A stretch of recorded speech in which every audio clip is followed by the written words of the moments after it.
realmente já me convidou algumas vezes aqui. Sexta-feira sempre é um dia complicado para a gente, né? Porque a gente tem sessão plenária segunda, terça e quarta, e depois a gente pega estrada, né? Vamos rodar o interior. Então, sexta-feira sempre a gente está viajando. Como a gente está em recesso parlamentar, então hoje eu realmente não estou viajando, não estou no interior. Vou tirar uns dias aí para dar uma acalmada, porque realmente o Brasil vive um momento aí tenso demais. Não é de hoje, mas vem se piorando. Cada dia a gente vê um cenário pior, um futuro pior para o Brasil. Então, a gente tem muito assunto importante aqui para tratar e mostrar a verdade do nosso Brasil, né? O Paraná, diferentemente do Brasil, está indo bem. Tem um bom governador, tem uma boa equipe, o Ratinho Júnior. São Paulo está indo bem, com o Tarcísio também. Tem muito estado indo bem, mas o Brasil, na mão desse ex-presidiário, minha gente, eu já batia nesse cara. Todo mandato meu, eu batia e enfrentava a esquerda. E dizia, se esse cara voltar, ele vai destruir o Brasil mais uma vez. E é o que está acontecendo hoje no Brasil. É o que a gente está vendo aí. O Brasil está ficando isolado do mundo. Ricardo, mas na verdade, era para a gente começar a falar sobre a sua história, sobre a sua trajetória, como você chegou até a política. Mas, antes de nós falarmos isso, já que você entrou nesse assunto do presidente Lula, nós vemos, e até ontem eu fiz uma live, eu quero agradecer até a live que eu fiz, ontem nós tivemos mais de 102 mil pessoas na minha live, e é uma live diária que eu faço aqui, falando sobre a política nacional, a política estadual e a política municipal. Mas quando a gente fala nessa grande questão que envolve o presidente Lula, e aqui eu quero falar com você, o povo, né, nós tivemos aí Lula 2002, 2006, tivemos o Lula 2006, 2010, Lula põe a sua sucessora Dilma, 2010, 2014, e reelege a Dilma em 2014. Né? Em 2015, 2016, ela é impeachmentada. Em 2000, entra Michel Temer. Depois, Bolsonaro em 2018. Paramos aí. Aí vamos trazer uma história onde, todo esse período, os três envolvidos, Lula, Dilma e Temer, os três foram punidos pela justiça. O Lula e o Temer foram presos e a Dilma impeachmentada, que até hoje ninguém sabe como, pela primeira vez, na lei, eu acho que rasgaram algum pedaço da lei, porque a Dilma foi impeachmentada, mas não perdeu seus direitos políticos. E o povo tem aí uma amostra do governo Bolsonaro, de 2018 a 2022, e volta a eleger esse grupo de pessoas que foram presas, pessoas que foram impeachmentadas.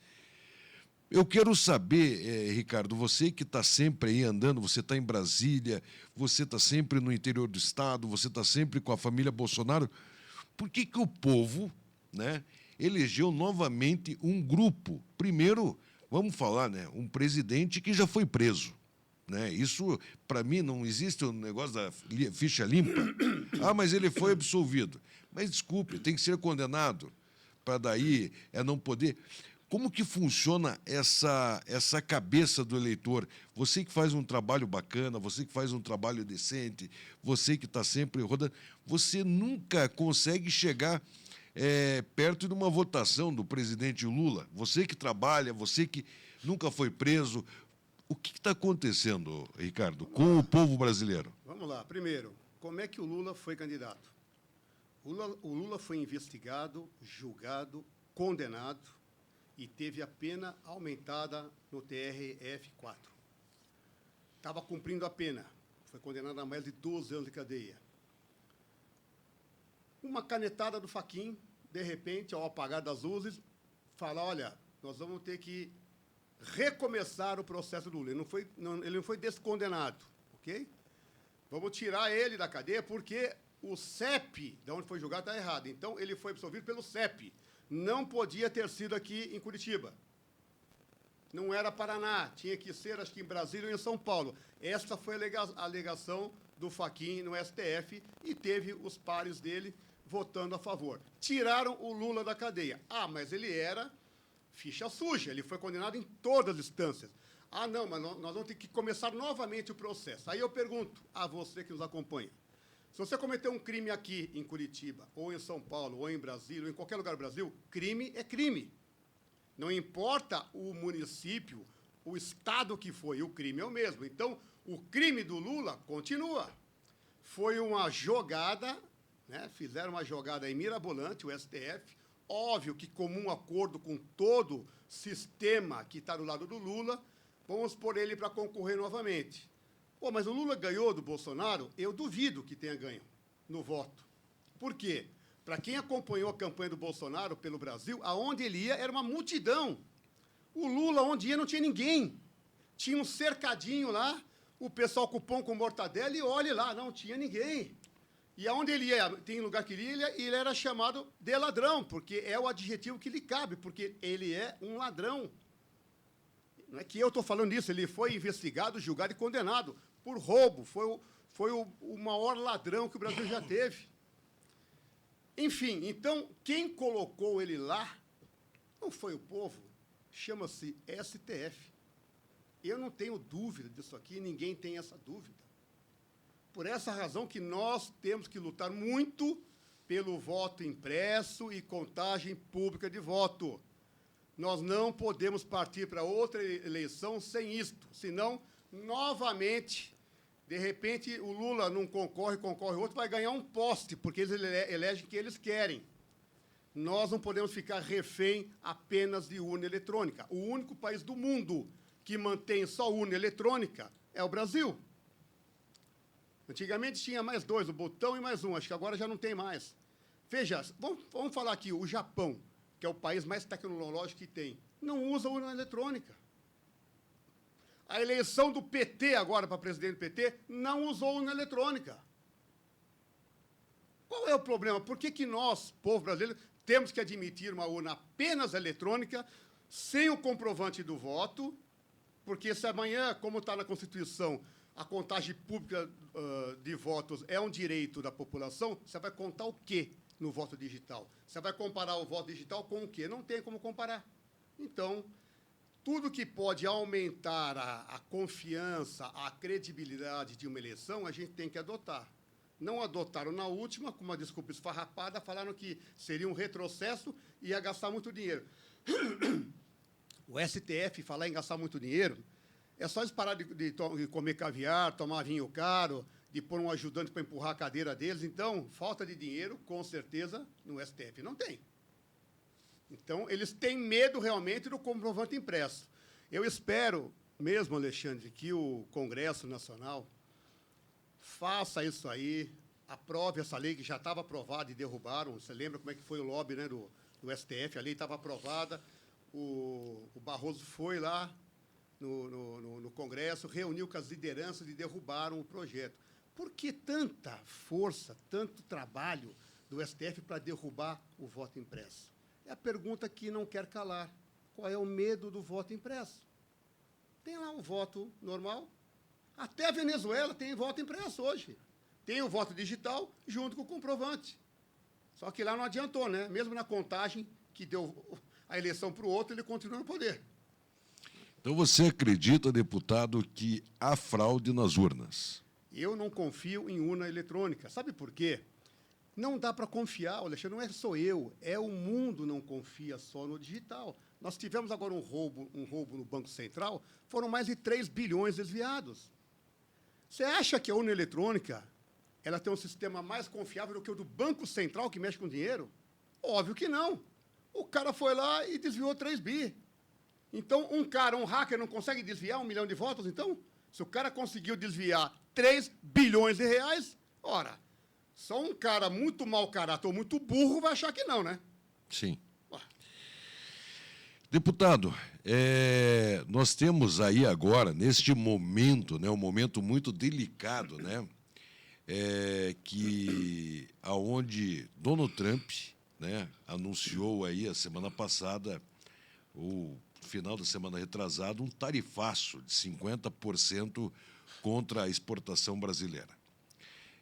Nós temos também pessoas falando que Eduardo Bolsonaro acabou indo para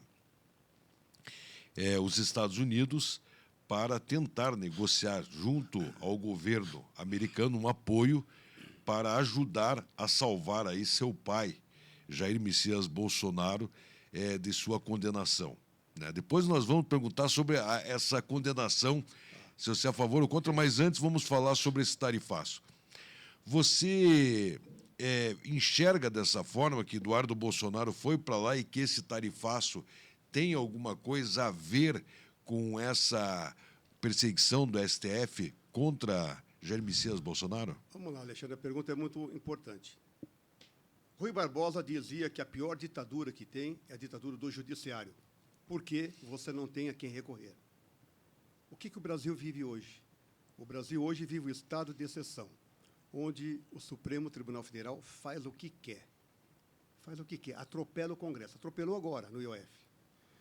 O Eduardo Bolsonaro, ele vai se tornar um herói para o Brasil, porque o cara largou o mandato dele, foi um dos deputados mais bem votados do Brasil, para defender o Brasil.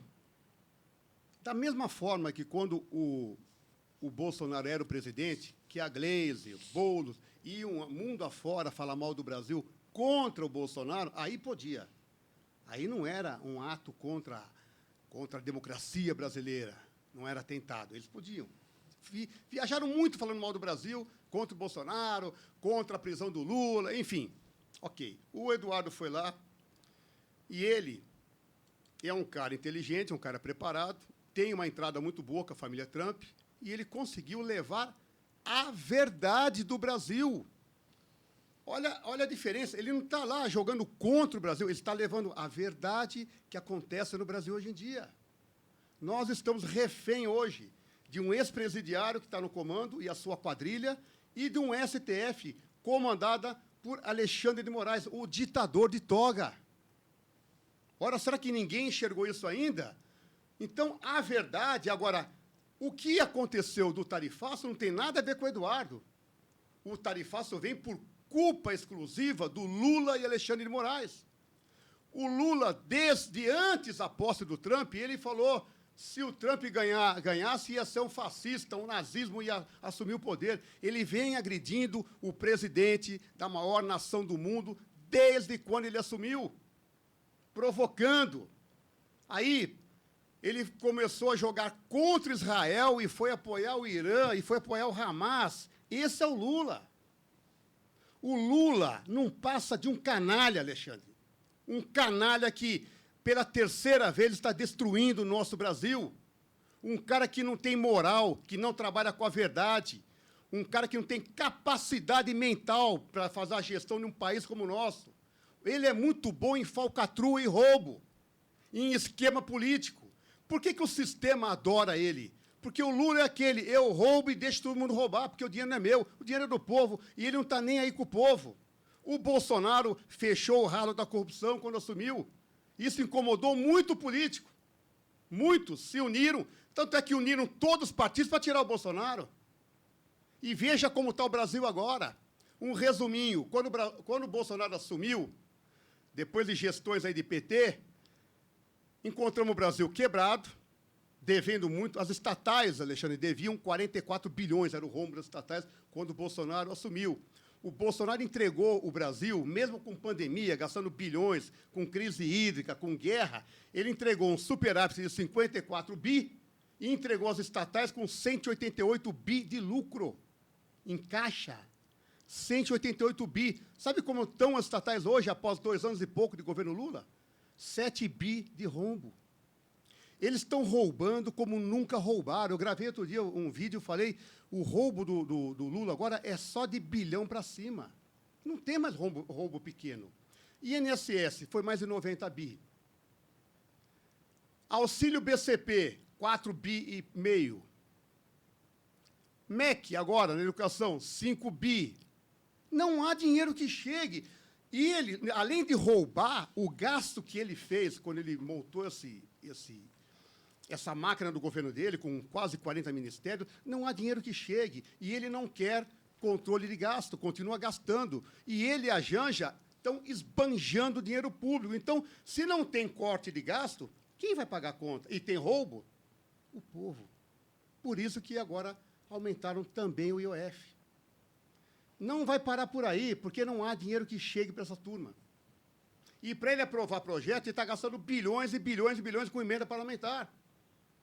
Porque, infelizmente, tem muito político vagabundo que recebe emenda para votar a favor de projeto do Lula. É bom que a população acompanhe as votações na Câmara Federal e veja quem vota a favor do Lula. Quem vota a favor do Lula pode assinar lá embaixo, está recebendo emenda, está vendendo o voto dele. Ricardo, hoje, né, você é um cara muito forte, né, nesse combate à corrupção. Você é uma voz muito forte dentro da Assembleia Legislativa da direita, do conservadorismo. Nós vemos, eu te acompanho pelas redes sociais, vejo o trabalho que você faz junto ao povo do Paraná.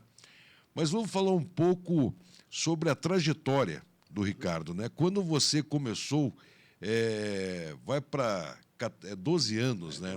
12 anos, está com 11 anos como deputado estadual. Mais 5 meses, 6 meses como deputado federal. Você já está aí com praticamente 12 anos de experiência parlamentar. Quando você chegou, né, nesse período que você foi candidato pela primeira vez, não existia, né, esse extremismo direita ou esquerda, né? Não. E como que era o trabalho de Ricardo Arruda? Porque hoje, você vê Ricardo Arruda, como que existe a direita sem Ricardo Arruda hoje? Não existe a direita sem Ricardo Arruda. Mas e antes? Não existia direita. Como era Ricardo Arruda?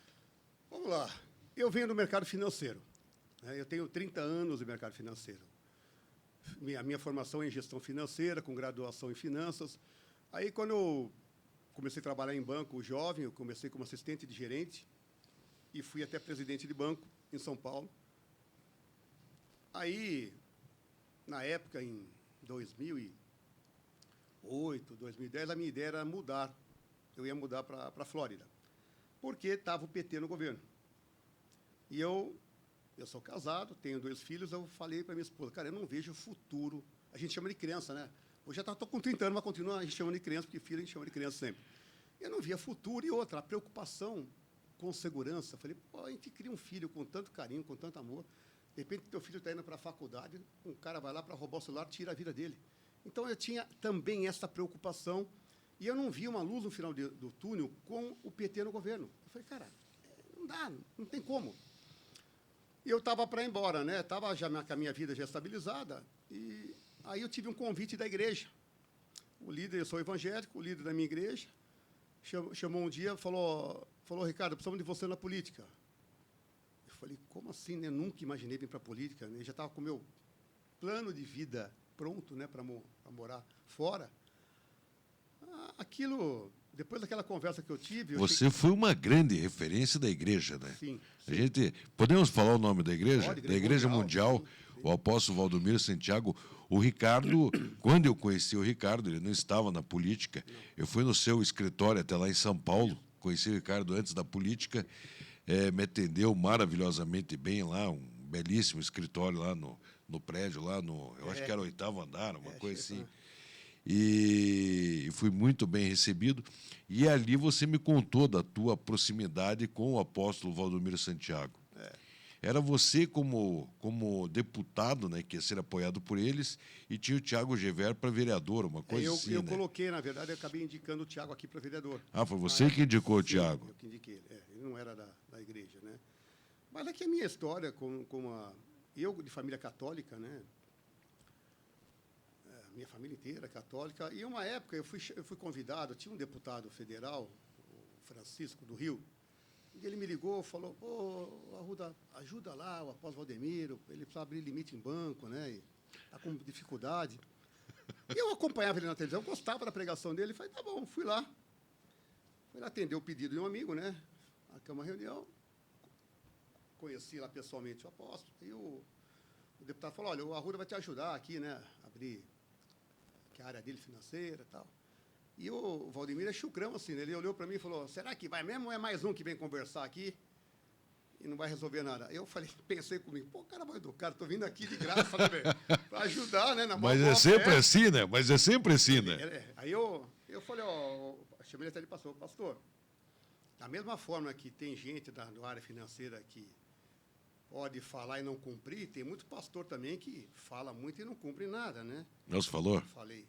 Aí ele olhou para mim assim... Você já era bocador? Não, você já era bocador, então. Já. Ele estava com a garrafa térmica na mão, Você né? sempre foi bocadora? Sempre. Aí pegou, ele sentou e falou, ó, eu gostei do que você falou aqui, você tem razão. Aí iniciou, naquele dia lá, uma amizade. E eu comecei a ajudar. E quando eu levei, marquei com os diretores do Bradesco para levar lá, marcamos um final de um culto, e depois a gente fez a reunião com ele. E já tinha muita gente na igreja, a igreja era muito grande, povão. E nesse dia, se me permitir, Alexandre, eu vou contar um pouquinho por que eu me converti ao Evangelho, tá? Vocês vão entender por quê. Que eu falo que Deus prepara o teu momento para a tua conversão. Do meu lado, nesse dia... Você não é pastora? Não. No meu lado, esse dia, eu fui lá para fazer a área financeira, ok? Estava com vários diretores do Banco lá Bradesco. Do meu lado, tinha um pai com uma criança no colo, uma criança cabeça raspada, uma criança de uns 5 anos de idade, chorando, enfim. E ele, depois da oração, ele rodava lá e começa a chamar as pessoas para entrevistar. Aí chamou esse pai. Falou, o que essa criança tem? O pai falou, ela tem um tumor, o médico abriu, não dá para tirar o tumor, e faz muita pressão e dói na cabeça dele. E o médico falou que não tem o que fazer. Aí ele olhou e falou, tem sim, aqui ele sai curado hoje.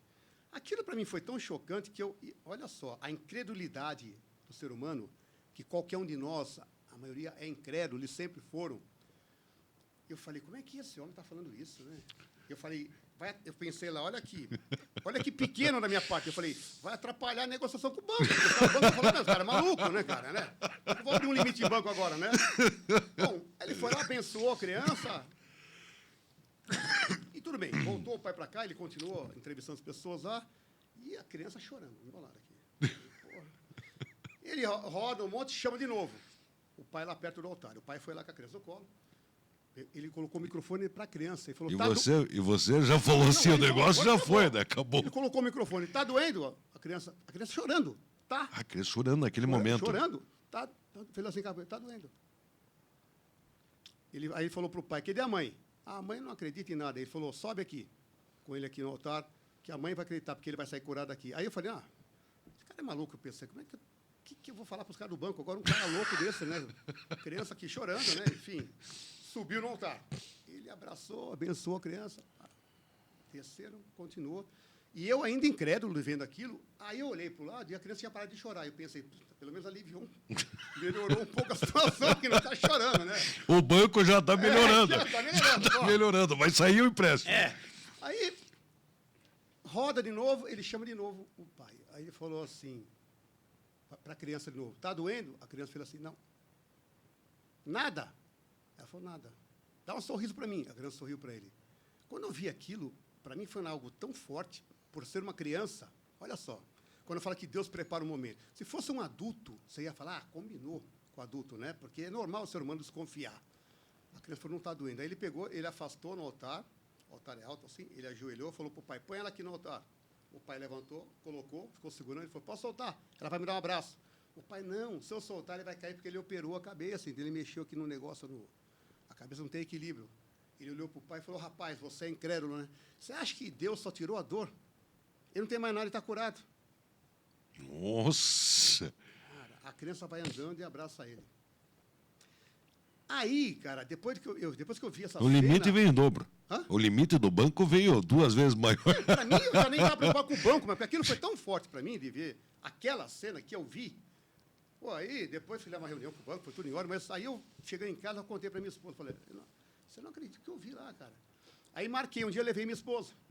Aí nós vimos mais milagre na igreja. Você só foi mesmo por causa do banco. Por causa do banco. Se não fosse o banco, você não teria ido. Não teria ido. Eu sou católico, não tinha nada a ver, né? Eu já tinha feito muito trabalho para a Igreja Universal, na área de finanças, já conhecia muito, porque quando eles compraram a Record, a conta era minha, eu que era o superintendente do banco na época, né? Enfim. Mas, enfim. Aí eu levei minha esposa num outro culto, mais milagre, e com criança. Criança que não ouvia, começou a ouvir. Aí levei um dia minha filha, a Carol, que era adolescente na época, estou falando coisa de mais de 12 anos atrás, 15 anos. Aí minha filha, quando começou o louvor na igreja, ela me abraçou, a Carol, ela chorava, eu falei, filha, o que foi? Ela falou, pai, não sei, eu estou chorando de alegria. Aí eu falei, olha a presença do Espírito Santo nessa igreja. Aleluia. Muito forte isso. Aí, depois eu levei meu filho, porque, como eu era católico e todo domingo ia na igreja, a paróquia lá que eu morava em São Paulo, o padre era muito amigo meu, padre muito boa gente, e de domingo, para levar... A Carol ia bem, mas o meu filho menor, o Rodrigo, para ir na igreja de domingo era uma guerra. Tinha que estirar da cama, que era de manhã, ia chorando no quarto, era uma confusão, ia puxar a orelha, era uma confusão. Levei ele também na igreja, era adolescente, adorou.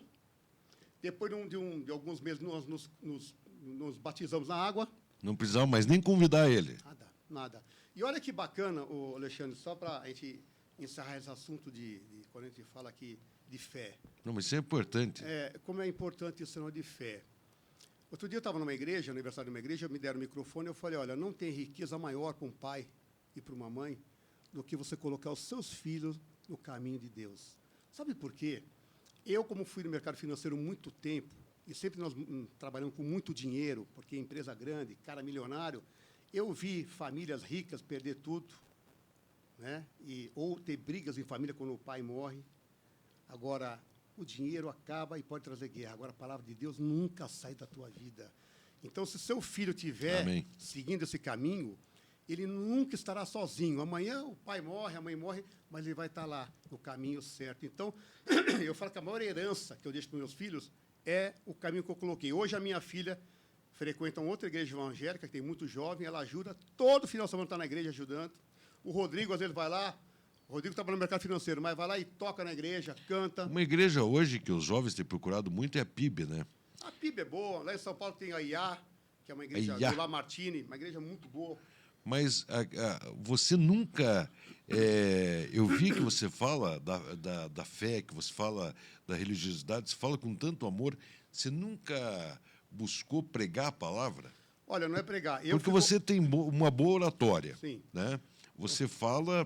porque envolveu tua família. Sim. Né? Você viu, você sentiu com a tua filha o Espírito Santo. Sim. Eu até me arrepia. Não, é forte demais. E sabe por que eu estou na política? Eu entendo. Porque Deus me deu uma missão. Eu fui consagrado missionário na igreja.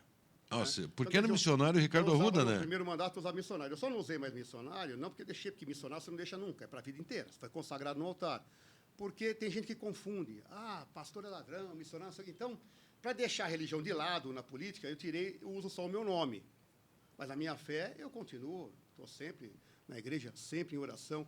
E eu entendo, quando as pessoas falam, você não tem medo, você vai na tribuna e rasga em cima de Lula, de Xandão. E eu não tenho medo, porque eu entendo, Alexandre, que Deus me colocou aqui na política por uma missão de Deus na minha vida. Se eu estou cumprindo uma missão de Deus na minha vida, eu não tenho que temer a nada. Já sofreu ameaça? Várias. Ah, já? E processo um monte também. Da Gleisi foram 5 já. Agora, se eu ficar com medo, eu saio da política. Lá em casa, a família fica preocupada. Outro dia, eu às vezes fico tão doido quando eu fico vendo tanta mentira da esquerda, eu vou na tribuna tão agitado, eu levo o Rivotril na minha carteira, eu levo o Rivotril 0,25. Aí eu ponho embaixo da língua, para acalmar, para não ir na tribuna e não chutar tanto o balde. E outro dia eu falei tanto desse Xandão na tribuna, tanto, que eu estava tão doido na tribuna, com essas ilegalidades que ele comete, que eu entrei no carro, eu saio do gabinete de tarde, eu saí 9h30 da noite, estava no carro, estava com o Arraes, que é assessor, estava me levando. Quem me liga? O presidente Bolsonaro. Aí me ligou, falou, ô, presidente, tudo bem? Tudo bem? Falou, Arruda. Falei, ô, presidente, pois não. Eu vi teu vídeo agora aqui. Ô, cara, pega mais leve, cara. Pega um pouco mais leve, que o momento que o Brasil vive hoje é delicado. Você vê, o Bolsonaro estava preocupado. Aí eu contei para minha esposa em casa, está vendo? Você vai acabar sendo preso. Até o Bolsonaro, que é daquele jeito, para você ter calma. Eu falei, então, porque... sabe qual a diferença? A gente que vive o dia inteiro na política, eu acordo de manhã e estou no telefone, cara, o dia inteiro, cara. Quando eu vou falar com algum amigo médico, amigo engenheiro, todos entendem um pouco de política, só que o cara usa 10% do tempo dele. Por quê? O médico está 90% cuidando da área médica dele, o engenheiro da parte de engenharia, o advogado. E nós que estamos envolvidos na política, eu, principalmente, que me preocupo com o Brasil, realmente, diferente de muitos políticos que não estão nem aí com o Brasil, estão aí preocupados em ganhar voto e se reeleger, Cara, para mim, me sacrifica muito isso aí. Então, eu tenho que tomar uns remedinhos para abaixar. A minha filha fala assim para mim, pai, pelo amor de Deus, antes de ir na tribuna, ora. Aí um dia quando eu fui aprovar um projeto meu aquele projeto que eu aprovei aqui, que proibiu a obrigatoriedade da vacina do Covid no Paraná, projeto 21015, que ajudou muita gente a não perder emprego e salvou muitas vidas, na época da pandemia, em 2022. Na hora, eu estava na CCJ, e o cara da esquerda metendo o pau no projeto, o outro, e meu batimento a 120 já, eu querendo chegar em mim, né? Tomei um remedinho, né? Falei, cara, vou ter um treco aqui, né? Aí, tomei o segundo. Quando chegou na minha vida, eu estava calma, aí eu falei, né? Pô, tranquilo, o deputado Evandro Araújo falou, deputado Arruda, parabéns pela sua tranquilidade hoje, da sua fala. Aí minha filha me ligou depois, falou, pai, assim que você orou, você estava super calmo. Eu falei, Carol, estava com 2 Rivotril. Ricardo, a gente vê sempre o teu embate da Assembleia, né, com o pessoal da esquerda, né? Muitas vezes nós, né, até eu com você, nós nos encontramos lá nos corredores da Assembleia e até provocamos, né, um debate entre você e o Renato Freitas aqui na rádio, mas o Renato, na hora H, ele até marcou com a gente, não, pode marcar que eu vou, né? A gente marcou, mas ele não veio. Recentemente houve um episódio aí teu com a deputada Ana Júlia, né? Mas eu vejo que existe uma diferença muito grande. Fora a ideologia política, né? Eu vejo que existe uma diferença muito grande entre você, entre o Renato e a Ana Júlia.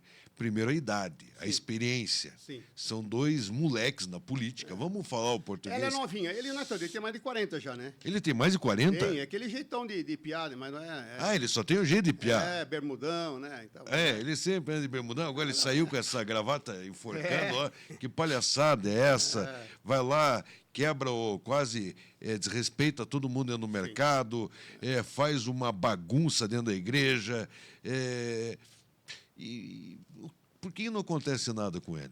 Olha, todos os pedidos de cassação foram meus. Aquele que agora que suspendeu ele foi pedido meu também. Ah, foi teu? Ele tomou 30 dias. Tomou 30 dias, foi pedido meu. Qual que é a punição nesses 30 dias? Eu não gravei muito vídeo sobre isso, porque eu acho que a gente não pode usar política para teatro, tá? Então, a gente tem que usar a política para resolver o problema. Eu vi que ele cometeu um erro, pedi a cassação dele. Já tinha pedido na primeira, não deu em nada, pedi nessa aqui, deu 30 dias, e pedi na do Mufato. Foi o primeiro pedido, foi meu. Quando ele invadiu o Mufato, porque aquilo é uma quebra de decoro escancarada. Escancarada. O cara não pode invadir um estabelecimento comercial privado para se manifestar, ele pode fazer fora, não dentro, e ainda gritar, ameaçar as pessoas, atrapalhar a venda. Ele arrancou uma cestinha, né, da mão de uma senhora, não, né? Cara, totalmente desorientado. Como esse rapaz ele é adepto e defende a marcha da maconha, não sei se ele estava normal no dia ou não, ninguém sabe. Os caras gostam do tal do baseado, eles acham que é um negócio normal, entendeu? Tem um projeto de lei meu, que eles estão loucos se aprovar, né, que exige o exame toxicológico de professor, que eu pedi, e estendemos para qualquer funcionário público, que eu acho normal. Não está certo. Está certo, porque o cara que trabalha com o povo não pode estar drogado, né? Se isso aprovar lá na casa, alguns deputados não vão poder trabalhar. E não é só ele. Eu sei muito bem quem são, mas, enfim. Eu acho que lugar de maconheiro não é servindo o Estado do Paraná, nem servindo ao Brasil. É o cara que quer usar droga que cuida da vida dele e da família dele. Sim. Né? Não queira levar isso aí para outro local, porque dá nisso, né? Dá esses ataques de loucura aí, queima muito neurônio, sei lá o que acontece. Né? Mas, Ricardo, deixa eu te fazer uma pergunta, né? Todo mundo, a gente faz fofoca, mas você está lá dentro, você tem como nos falar realmente o que aconteceu. O Renato Freitas estava respondendo um processo lá dentro da LEP, para quem não sabe que é a LEP, a Assembleia Legislativa do Estado do Paraná. E daí ele xingou o ex-presidente Adhemar Traiano, acusou de corrupção e tal, enfim, e depois foi comprovado aquela corrupção que tinha havido envolvendo o Adhemar Traiano. Mas uma grande pergunta, né, uma grande pergunta.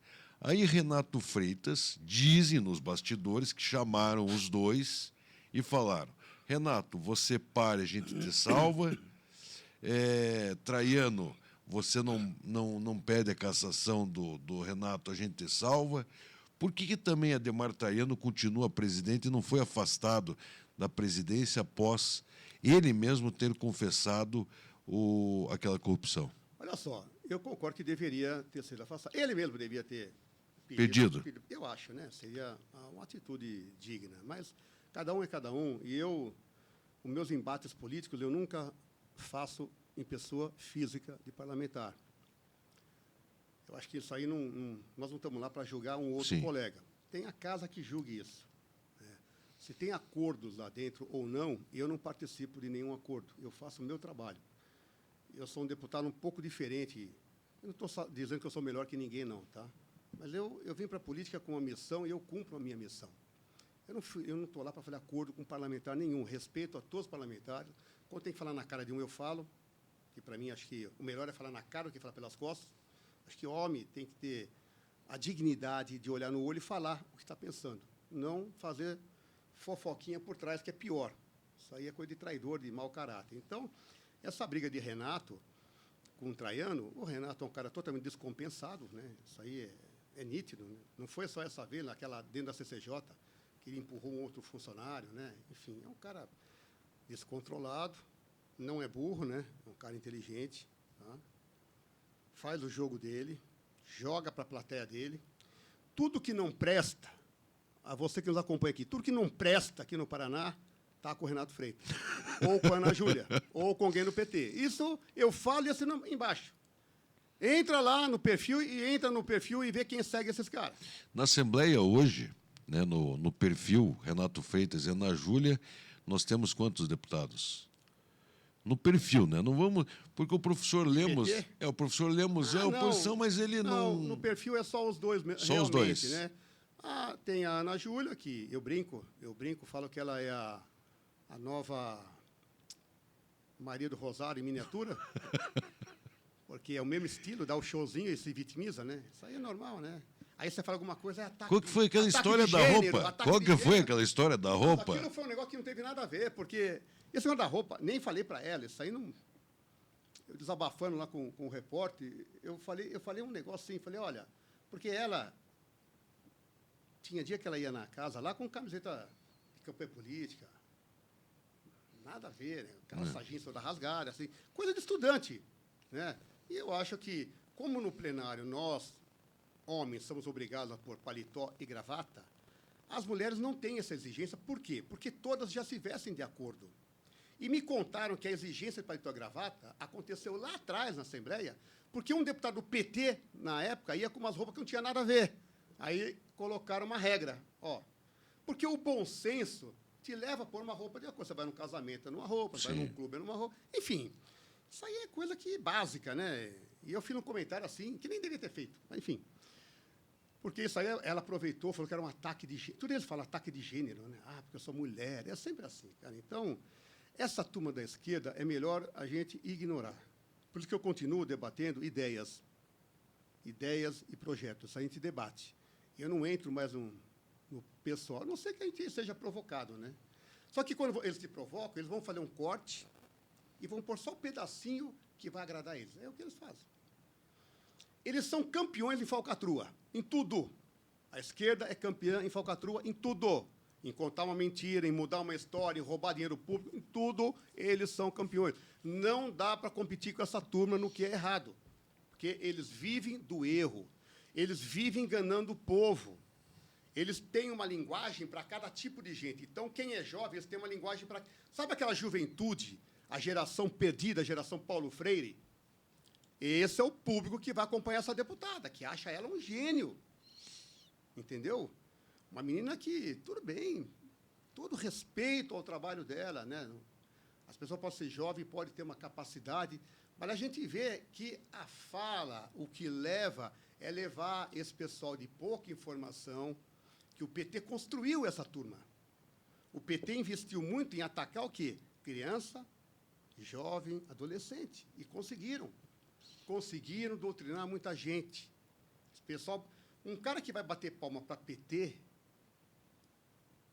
ou é totalmente alienado, ou tem problema cognitivo. Porque não é possível.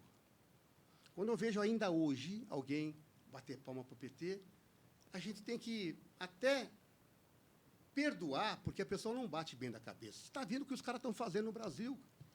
Em 2002, você fazia o quê, Ricardo, como profissional? Você mexia com o mercado financeiro. Mercado financeiro.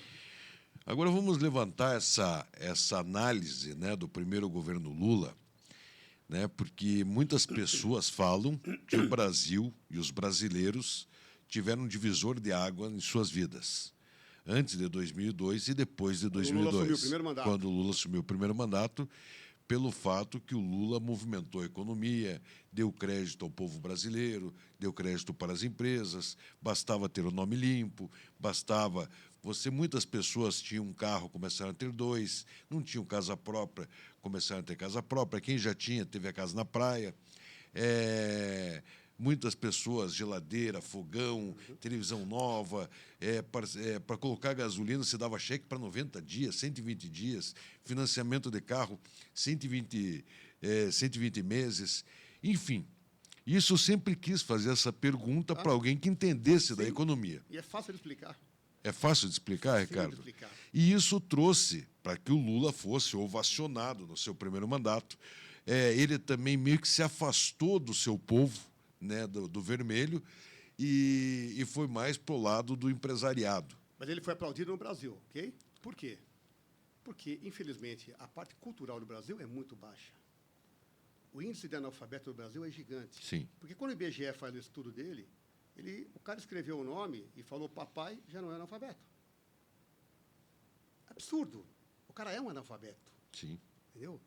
Então, o Lula, em 2003, o que aconteceu em 2003 no mundo globalizado? Foi o boom da economia mundial. A economia mundial explodiu em alta. Todos os países começaram a ganhar muito dinheiro. O que era a China em 2003? Vamos lá. Não era nada. Nada. O que era a Índia? Nada. Aonde está hoje a China e a Índia? São as segundas maiores potências. E já estão brigando pela primeira. Onde está o Brasil? 15º, 16º, né? O que o Lula fez? O que os países sérios fizeram? Pegaram esse auge da economia mundial, que foi o auge da economia mundial. Sim. Tudo subir, dinheiro, era comércio, venda, compra, tudo. Investiram no país. Cresceram o país, investiram em educação, investiram em saúde, investiram em um monte de coisa importante. Infraestrutura, indústria, comércio. O que nós fizemos? Nada. Fizemos o quê? Populismo barato e campanha publicitária. O dinheiro entrava, vamos dar taxa barata, empresta para todo mundo, uma coisa totalmente incoerente. Você orientar o seu povo a gastar sem cultura financeira, você quebrou esse cara lá na frente. Sim. Esse cara que comprou tudo, né, depois deu 5 ou 6 anos, estava quebrado, literalmente quebrado. Sim. Você não investiu o quê? Na educação. Você investiu em doutrinação, em ideologias. Então, eles usaram a máquina pública para roubar dinheiro, porque entrou muito dinheiro. Entrou. Então, o Lula, a quadrilha dele, roubaram muito naquela época. E ainda ele falava assim, nossa, o Brasil está em alta porque eu fui o cara. Você foi o cara, Lula, o cara mais corrupto e vagabundo desde aquela época. Você saqueou o país naquela época, não fez o Brasil crescer, desenvolver, como o resto do mundo cresceu e desenvolveu, senão o Brasil hoje era para estar acima da China, porque é um país com menos gente, com uma extensão territorial gigante, um país continental, com solo fértil. Se tivesse pego esse dinheiro na época, em 2003, e investido no Brasil, a gente estaria no topo, muito na frente desses caras. Mas não, ele não trabalhou, eles roubaram e fizeram populismo com o dinheiro que o mundo está... Quando veio a crise, lembra que ele falava, o Brasil não tem crise, é uma marola. Quando veio a crise, espatifou o Brasil, derreteu a economia brasileira. Aí sofremos de novo. A ressaca do primeiro mandato, né? Aí ele vinha aquela roda viva dele, entrou de novo e continuou roubando, como roubava. Só que não entrava mais muito dinheiro, aí começou a crise. Aí veio Dilma, continuou a roubalheira. Cara, é que o Brasil é um país muito rico e muito grande, senão a gente já estava muito pior. Já tinha ido a vaca para o brejo. E, olha, e só nós não estamos pior agora, na terceira volta do Lula. Esse cara voltou de novo para quebrar o Brasil de novo. Nós só não estamos pior porque ele não tem apoio militar, e polícia militar, nem do Exército.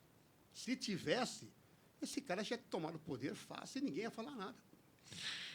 Ricardo, agora vamos falar, são exatamente 9h18. Nós temos aí mais 40 minutos de programa. Vamos falar sobre o seu trabalho como deputado estadual, né? Seus projetos, eu vejo que tem feito muito pelo povo do Paraná, Sim.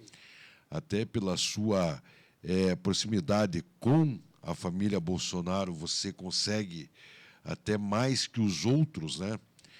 Companheiros de casa, você se torna muito popular por estar próximo ao povo.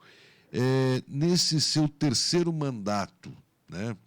Você continua pré-candidato o ano que vem para renovar o seu mandato ou você almeja algo maior? A pretensão é concorrer a federal, deputado federal, porque a ideia, eu tenho certeza que as eleições do ano que vem, a direita vai varrer do mapa esse lixo da esquerda. Tá? Nós vamos ganhar, como já tivemos a prévia, que foi as municipais, e nós já varremos, a direita já varreu a esquerda não ganhou quase lugar nenhum, e o Brasil vem piorando a cada dia, a economia piorando. Quando a economia vai mal, não tem como enganar. Pode pagar a Rede Globo para falar o que quiser. O cara vai no mercado e não compra.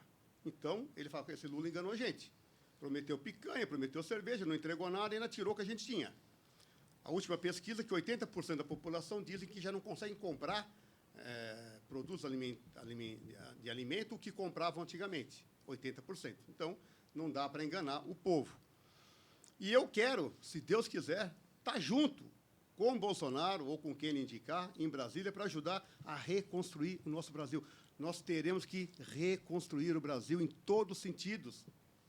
Você foi para a Casa Branca na posse do Trump? Eu fui o único deputado convidado do parabéns, Paraná. o Gonçalo Lima, ele escreve assim: parabéns, deputado Ricardo Arruda, provavelmente o único deputado do Paraná a receber o convite da Casa Branca para a posse do presidente Trump. Foi. Camila Andrade, deputado, força para o senhor, lute sempre com bravura pelo Brasil. Mas, enfim, depois a gente vai lendo aí os outros. E, deputado, como fica a questão agora de Jair Messias Bolsonaro? Ele será condenado? Ele não será condenado? Ele se auto-intitula pré-candidato à presidência do ano que vem. Você acredita na condenação ou não? O que você vê nesse cenário dessa trama do golpe? A gente não vai entrar na história da trama do golpe, porque senão a gente vai ficar aqui até amanhã, porque a gente sabe o que aconteceu. Sim. Né? O mundo sabe o que aconteceu. Sim, o mundo sabe. E agora? Chegou a hora aí, vem agosto, provavelmente a PGR, essa semana, eu acho que foi segunda-feira que a PGR pediu a condenação de Bolsonaro e dos mais 7 envolvidos. O que você acha que vai acontecer? 43 anos de cadeia. 43 anos. Eu lamento muito Paulo Gonet. Paulo Gonet, o senhor é uma vergonha ao Brasil. O senhor, Paulo Gonet, não tem um pingo de vergonha na cara. O senhor tem que ter vergonha de olhar no espelho. Porque um cara, para querer pedir a condenação de um presidente que jamais foi envolvido em nenhum crime no Brasil, zero corrupção, a vida pública dele inteira, e no governo dele, e o senhor, ao mesmo tempo, o senhor pede para condenar o presidente Bolsonaro, que não tem crime nenhum, o senhor arquivou a investigação do ministro da Previdência, dizendo que não tinham provas suficientes. E eu lhe disse num vídeo meu, 90 bilhões de rombo não são provas? O senhor queria o quê mais? Pegar o cara com o dinheiro na mão? Quem que foi preso até agora? O irmão do Lula, que foi um dos sindicatos que mais arrecadou mais de 100 milhões roubados dos aposentados, teve busca e apreensão para ele, teve prisão preventiva para ele. O cara pode fugir com o dinheiro. A dona Janja pegou um avião logo depois, foi até a Rússia com o maior avião da FAB, cheio de mala dentro, o que tinham nas malas? Por que ela tinha que viajar 5 dias antes, se o Lula ia estar lá 5 dias depois?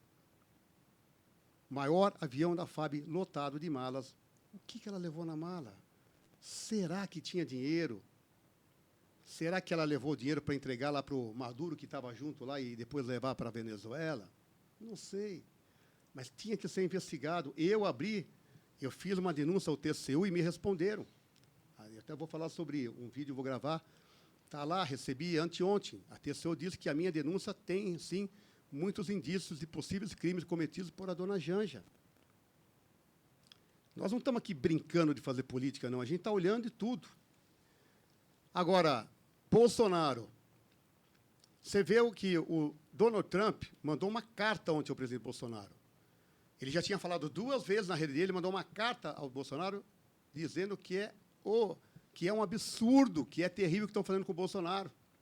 E pedindo que pare imediatamente com isso. Porque não tem crime nenhum com o Bolsonaro. A narrativa do golpe que o Xandão criou junto com o sistema Lula não tem, Alexandre, uma prova sequer. 0. Nem a minuta do golpe que ele diz que tem, como disse o Anderson Torres no depoimento, falou, aquela minuta está no Google. Bate lá que é aquela minuta que está lá. Uma minuta do Google sem assinatura. O único cara que foi lá e fez um depoimento foi o tenente-coronel Cid, que depois desmentiu tudo. E deu 10 depoimentos diferentes um do outro, que não tem, como disse o próprio ministro Fux, não tem validade nenhuma, tem que ser anulado. Como que você vai condenar um presidente que não tem crime e que não tem prova nenhuma contra ele? E você viu, são 5 crimes que ele cometeu. Um deles é um ataque armado. Qual arma que foi pego no dia 8? Nenhuma. Nenhuma arma tinha.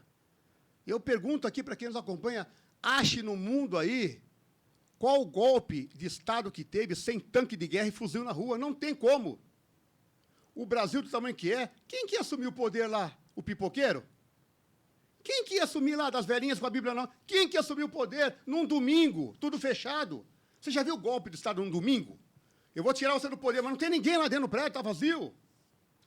Aquela manifestação que ocorreu no domingo era para ter ocorrido na segunda-feira. O que eles iam fazer? Eles iam cercar os 3 poderes de mãos dadas. É isso que era a manifestação da direita.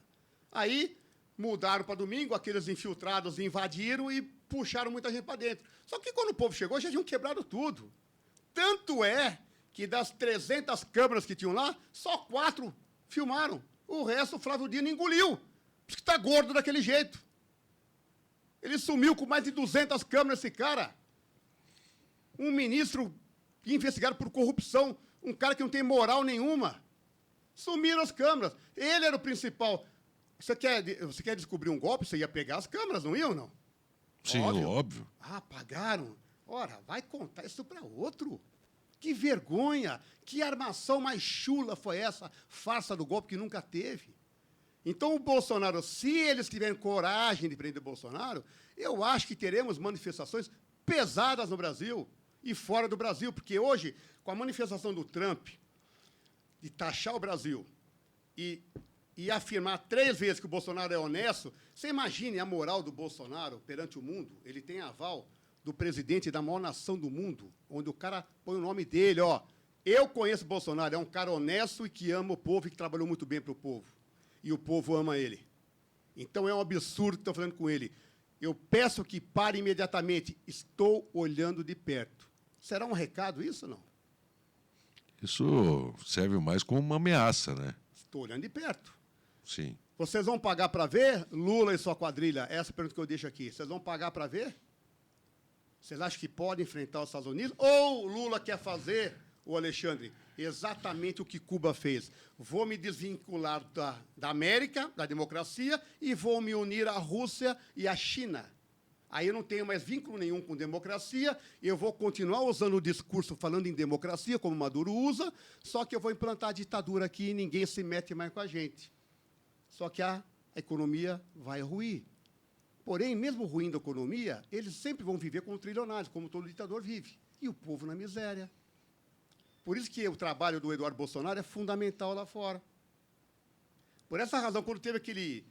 o Tarcísio e o... Não, aquilo lá foi um mal-entendido, mas ambos estão certos. O Tarcísio está muito certo em defender os interesses dos empresários de São Paulo, tentando negociar a taxa, e o Bolsonaro, e o Eduardo Bolsonaro está muito certo em revelar toda a verdade ao governo americano, porque a maior potência, o único que tem poder na mão hoje para fazer algo, para nos ajudar, é os Estados Unidos. E fará. E fará.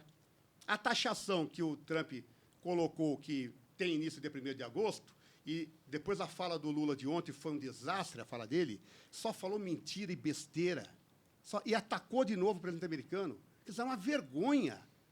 Cara, Durante o governo Bolsonaro, quando o Trump taxou o Brasil no aço e no ferro brasileiro, o Bolsonaro pegou o avião, foi lá e resolveu o problema. Se o Bolsonaro estivesse no poder hoje, sabe qual a taxa que o Brasil teria hoje? 0, igual a da Argentina está tendo. Então, o culpado do Brasil estar nessa crise é o Lula, a quadrilha dele e o Alexandre de Moraes. Não tem mais nenhum outro culpado. Não tente inventar culpado. E tem outra, Alexandre. Você viu a campanha do PT dizendo que o Trump quer acabar com o Pix? Não? Vi. Você viu isso? Vi. E eles estão gastando milhões na campanha e põem a foto do Trump e do Bolsonaro. Eu vou explicar para vocês. O Trump não quer acabar com o Pix. O Trump não quer acabar com o Pix, mas eu acredito, Ricardo, que essa distorção de falas, essa distorção de... Como é que a gente pode falar, né? O povo... Confunde. Ele confunde, Sim. né? Por isso que eles pagam a mídia para isso. Sim. Vamos lá. Por que o Trump falou do Pix? Ele falou o seguinte: por que vocês estão proibindo empresas americanas, se nós temos um acordo internacional, de ter livre concorrência no teu país? Qual a empresa? A PayPal, aquele pagamento pelo WhatsApp, Sim. que é uma empresa americana, ia implantar no Brasil. O governo Lula proibiu. Por quê? Eu vou explicar por quê aos ouvintes. Você lembra que eles querem taxar o Pix, o governo Lula? Sim. Que daí o Nicolas fez aquele vídeo, explodiu, eles abafaram. Eles vão taxar o Pix. Eles têm informação. Se não for agora, já eles vão taxar. Você, como ex-presidente de banco, você é a favor ou contra taxar o Pix? Totalmente contra. O governo Bolsonaro, lançou o Pix justamente para isso, para acabar com o tarifário bancário, que é um roubo. Você tinha que pagar no DOC, no TED, é um roubo, é teu dinheiro, cara. Sim. Quando vai pagar no teu dinheiro que já está lá parado na conta? O banco já ganha em cima do teu dinheiro. Sim. Então, o Pix tem que ser gratuito. O governo Lula vai taxar, porque é uma fortuna. Se começar a taxar, são bilhões e bilhões. E eles têm que ter mais dinheiro para continuar roubando. Se tivesse uma outra empresa aqui operando no Brasil, o que vai acontecer? A hora que você taxar o Pix, opa, eu vou usar o PayPal, eu vou usar o outro que não cobra. Sim. Essa que é a malandragem do PT. O Trump não quer acabar com o Pix coisa nenhuma. Ele quer que a empresa americana esteja aqui também. Só que, se tiver a empresa americana, a hora que taxar o Pix, ninguém mais usa o Pix. Eles não vão arrecadar, vai usar outra empresa. Não tendo concorrente, você vai ser obrigado a usar o Pix e pagar a taxa para o governo. Essa é a malandragem do PT, que eles escondem. E ficam fazendo essa campanha mentirosa que o Trump quer acabar com o Pix. Não quer acabar com nada disso. Ricardo, você estava falando sobre, né, toda essa trama do golpe, toda essa trama aí da condenação dos 43 anos com o ex-presidente Bolsonaro. Muitas pessoas falam que o único erro que o Bolsonaro cometeu, né, e pessoas da direita eu já ouvi falarem, que foi quando o Bolsonaro ele pegou, no dia 27 de dezembro, através de um telefonema, ele informou ao vice Mourão que estava nos Estados Unidos, né? E nós sabemos que, nós que entendemos um pouco de política, que um presidente da República, quando ele vai viajar, sair do país, ele tem que fazer um comunicado. E esse comunicado não foi feito, né? E o Mourão, numa entrevista do Mourão, ele fala o seguinte: eu fui pego de calça curta porque eu não tinha a mínima condição, naquele momento, de fazer a transição para o presidente Lula, fazer a transição para o vice-presidente Alckmin. Então, foi um momento, né, de muita discordância, né, das pessoas, que a lei ela é clara. Ele tinha que ter informado que ele ia viajar e ele simplesmente viajou. Essa retirada dele foi com medo de ser preso, a partir do dia 1º, que acabava a imunidade parlamentar. Depois vem a pergunta: por que ele saiu do país? Porque ele não queria passar o mandato, a faixa para o presidente Lula? Realmente, ele já reafirmou várias vezes. Ele falou: eu não ia passar a faixa para um ladrão. Bolsonaro já falou, eu não ia passar a faixa para um ladrão. E está muito bem ele, eu também faria o mesmo que ele. Não chegaria nem perto desse cara. Outra, Mourão. Mourão é um traidor do Brasil e do Bolsonaro. É um cara que não tem moral nenhuma. Lhe falta, Mourão, caráter e vergonha na cara. Você vendeu o Bolsonaro aqui e lá fora para o governo Biden. Isso todo mundo sabe. Você fez um discurso quando o Bolsonaro saiu, ainda falando mal, que a mudança de cargo é importante, só falou besteira. Você mostrou quem você é. Você é desprovido de caráter. Você foi um cara que nós, brasileiros, pagamos a sua vida inteira para lhe tornar um general, para defender o Brasil, e você não defendeu nada o Brasil. E continua só falando asneira. Outro dia ele falou lá, não vamos admitir o Trump. Você não tem que admitir nada, ninguém te ouve mais. Você não elege nem para síndico de prédio. Aproveite o teu cargo de Senado, que o Bolsonaro lhe colocou aí, e você não teve gratidão com ele, porque você não tem moral nenhuma no Brasil para nada. Bolsonaro viajou com o avião da FAB, então todos os comunicados foram feitos, você não poderia ter viajado. Foram feitos comunicados. Todos os comunicados foram, óbvio. Porque o Mourão fala que... Viajado. Sim, porque o Mourão fala que E outra, o Bolsonaro atendeu a todos os pedidos de mudança de cargo, todas as indicações do Lula para o Exército, para todo... Ele fez todas as trocas, todas. Então, como o cara quer dar um golpe, se ele trocou todos os militares e colocou quem o Lula indicou, todas as partes de formalidades foram feitas pelo Bolsonaro. Ele só não ficou no dia da posse que não ia passar a faixa para um ladrão. E está muito certo ele. Porque o Mourão fala, né, que ele só foi comunicado da seguinte forma: quando ele recebe o telefonema do Bolsonaro, estou nos Estados Unidos, e faça a transição do presidente. Ele falou assim, mas eu só estava preparado para fazer a transição para o Alckmin. Então, isso mostra a incompetência do Mourão. O cara que não tem competência para passar uma faixa para o outro, era só isso que ele ia fazer. Ele ia no dia da posse fazer isso, e fazer um discurso, falar as besteiras que ele é muito bom para falar. Então, se ele não estava preparado nem para isso, imagina para uma guerra, então. Esse general estava preparado para quê, então? Para nada. Se não tinha preparo para passar uma faixa, ora, eu repito aqui, o Mourão foi a maior decepção que o Brasil já teve. Esse cara não vale nada. Zero. Já falei isso no dia da fala dele, que foi perto do Natal, quando o Bolsonaro foi embora. Falei de novo aqui no vídeo meu e gostaria de falar na sua cara, Mourão, o lixo que você é. Temos aqui o Shape 365, deve ser alguém de academia, alguma coisa assim.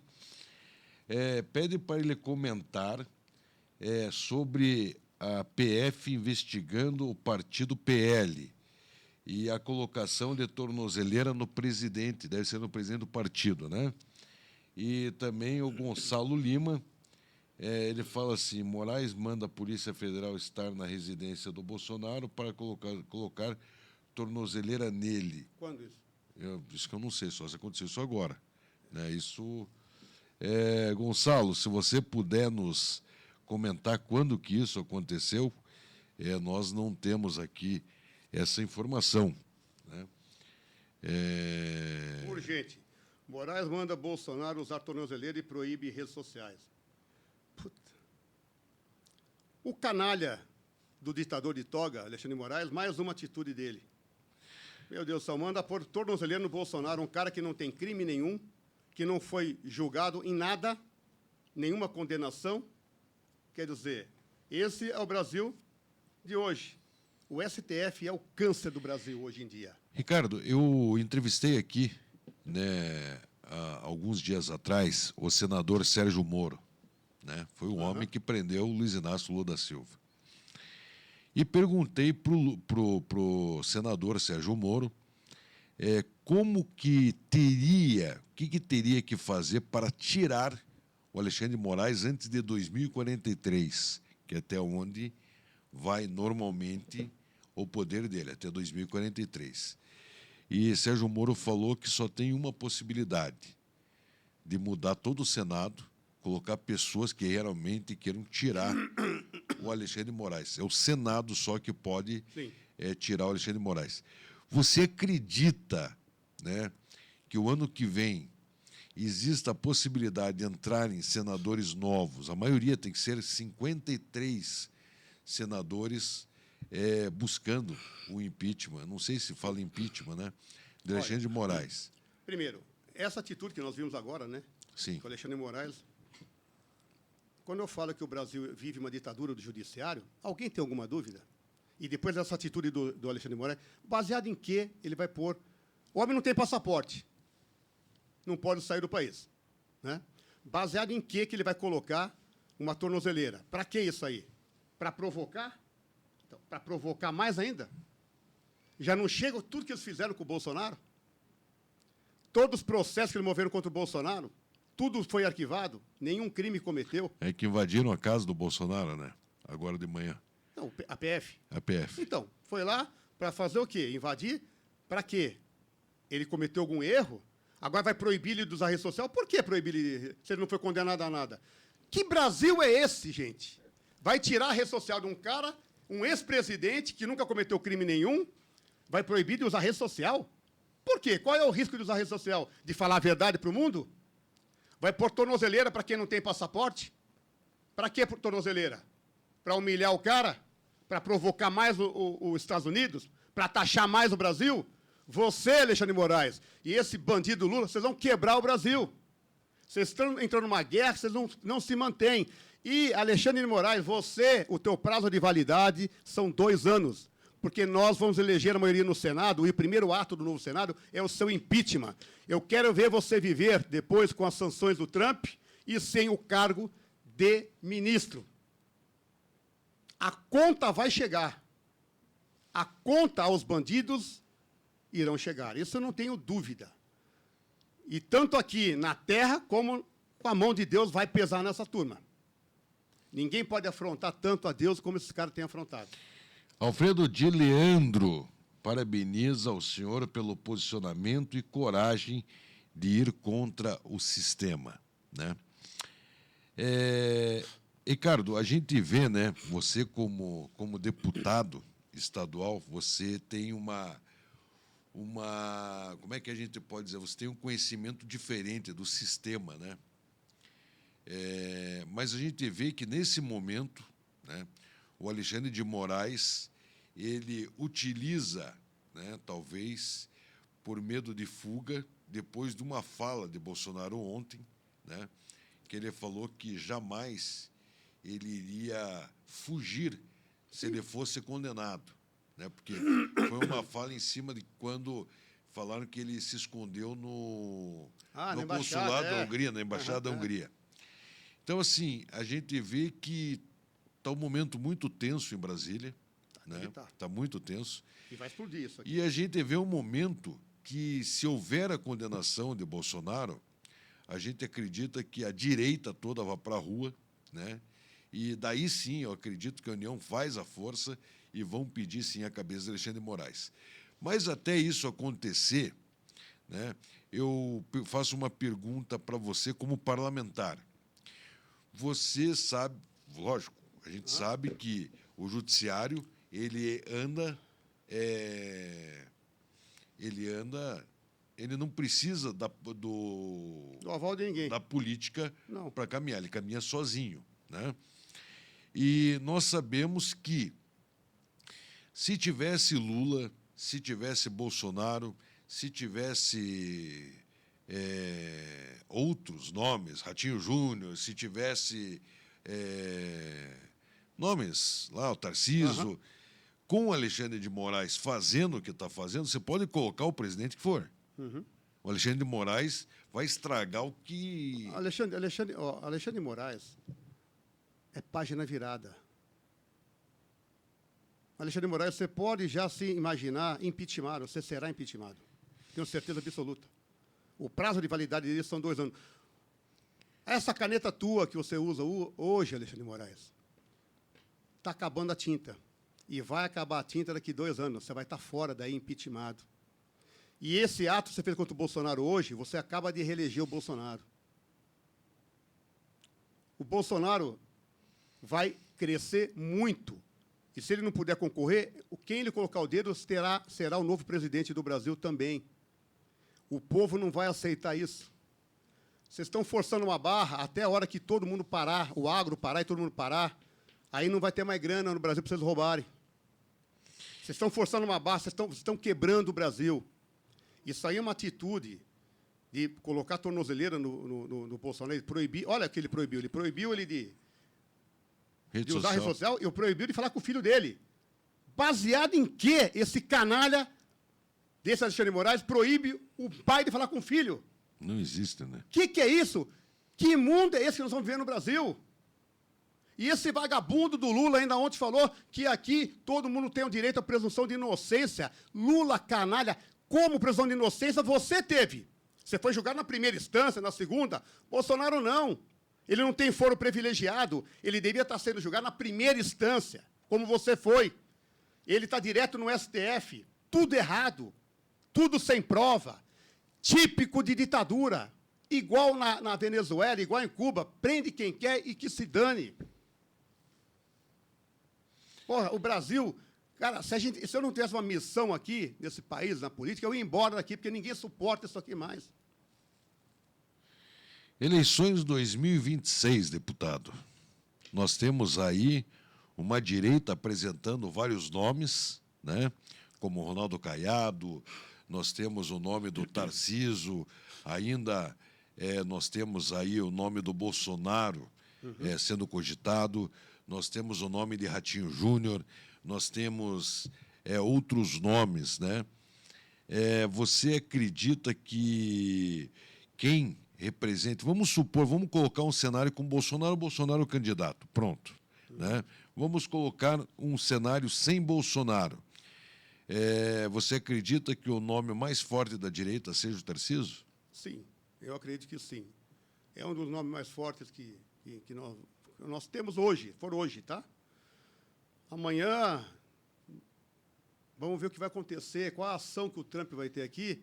Quem pode vir muito forte após a ação do Trump é o Eduardo Bolsonaro. Ele pode virar um herói no Brasil.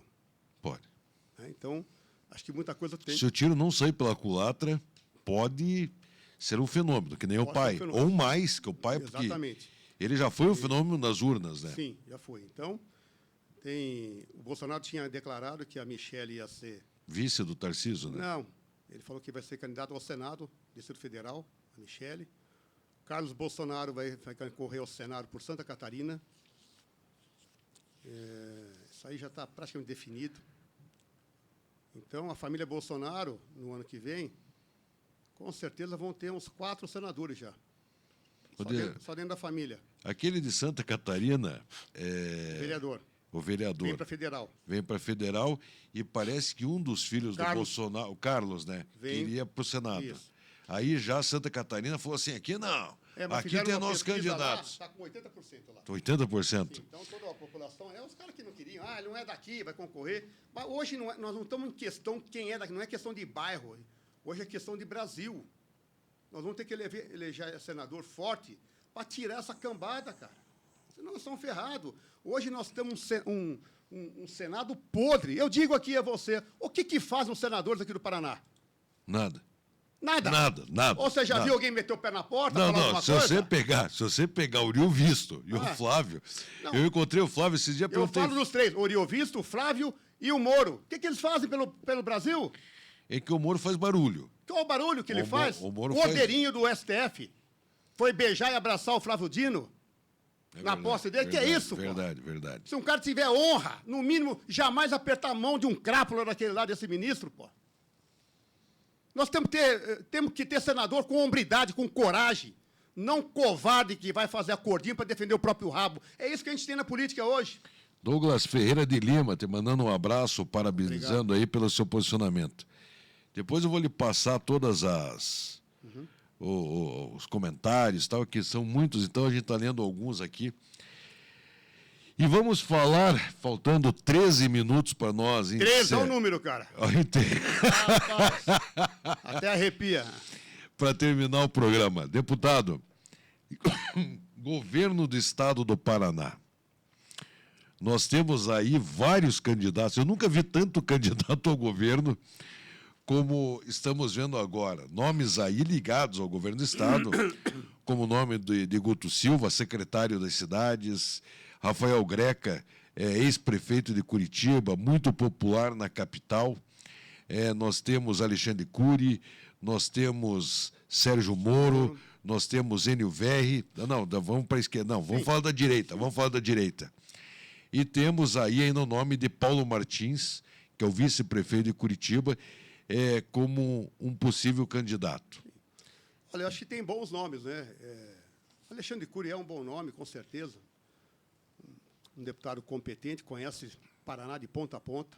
Né? Guto Silva, cara competente, faz parte do governo, dos 2 mandatos do Ratinho Júnior, que foi um excelente governo para o Estado do Paraná, isso é inegável. Isso é inegável. E é um homem de confiança do Ratinho Júnior. O Paulo Martins é amigo, um cara também competente, um cara sério, de direita. Greca, para mim, eu sou totalmente fora, que o Greca, para mim, é totalmente com os 2 pés na esquerda. Então, esquerdista, para mim, nada, eu não considero o Greca candidato. E não tem saúde para correr o Paraná. Não. Nem conhece o Paraná, conhece muito bem Curitiba. Conhece muito bem de obra de arte, de jardim, muito bacana. Fez um trabalho bom em Curitiba, né? Teve a parte boa, a parte ruim. Mas quando nós vimos a face dele apoiando o STF, apoiando a esquerda, para mim, esse homem não tem moral mais nenhuma aqui no Paraná. Sérgio Moro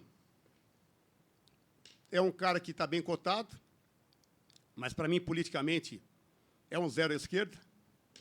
Eu não acho, é um cara que não conhece o Paraná todo, não conhece de política. Então, para dar prosseguimento a um trabalho tão bom feito pelo governador Ratinho Júnior e a equipe dele, não seria o nome ideal. Mas tem muita água para rolar.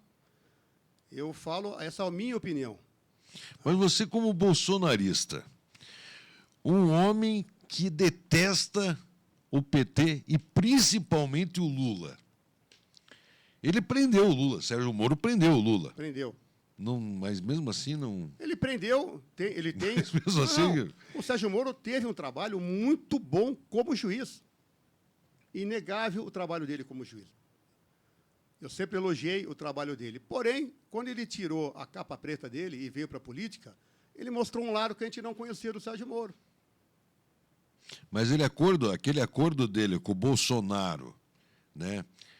Será que ele saiu da política só porque o Bolsonaro prometeu para ele um cargo de ministro no STF? Alexandre, não é que ele saiu da política. Ele traiu o Bolsonaro. Ele saiu dando tiro, falando mal do Bolsonaro, mentindo contra o Bolsonaro. Isso a direita jamais vai esquecer que o Sérgio Moro fez, ou ele acha que nós vamos esquecer? Ele acha que só lembra que ele prendeu o Lula. Ah, vai nessa. Põe o seu nome para governador, você vai ver na campanha o que vai acontecer. Nós vamos revelar essa tua face. Você traiu o Bolsonaro, você mentiu, você foi na Rede Globo da entrevista contra o Bolsonaro, falando 1001 mentiras que depois foi provado quando quebraram lá, pegaram a fita lá, o vídeo da sessão lá do presidente com os ministros, era tudo mentira que você falou. Isso é atitude de homem ou de moleque? Você sair mentindo de quem te deu a mão.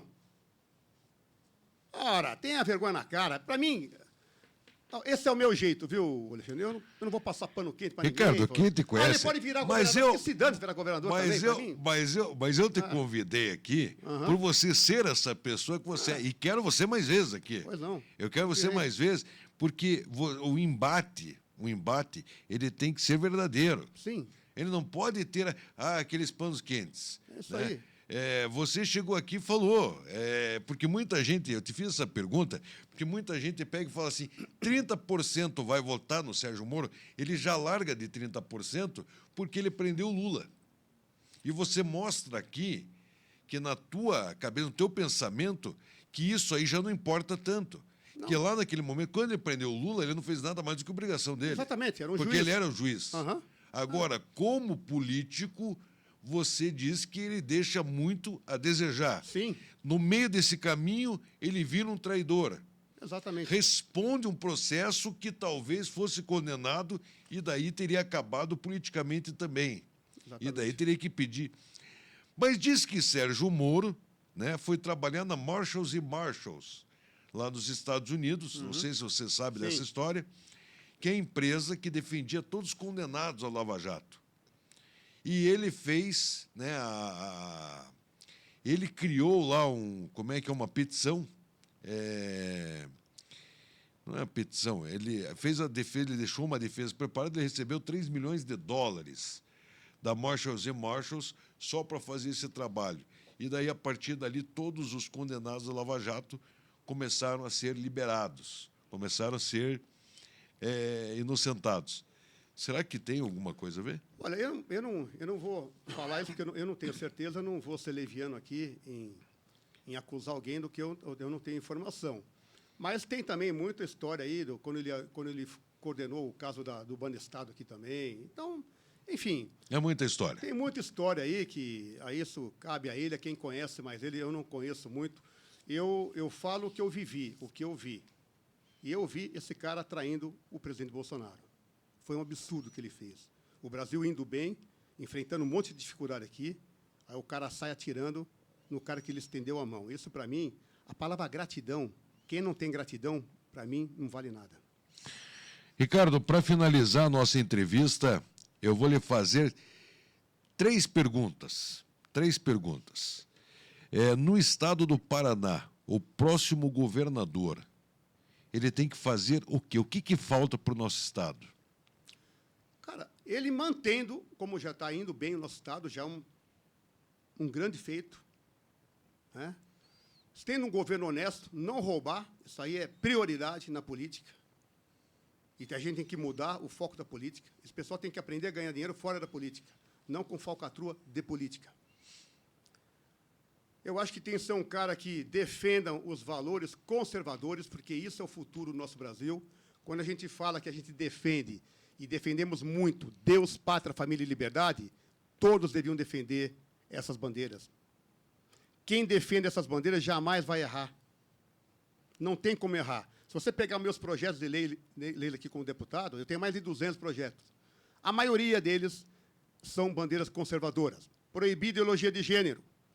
Proibir tratamento hormonal para mudança de gênero em criança e adolescente, que o Conselho Federal de Medicina proíbe, e o Lula abaixou a maioridade, porque ele quer que esse pessoal, ele quer um país destruído, família destruída, ele quer um povo afeminado, que jamais vai combater, jamais vai ter reação contra eles.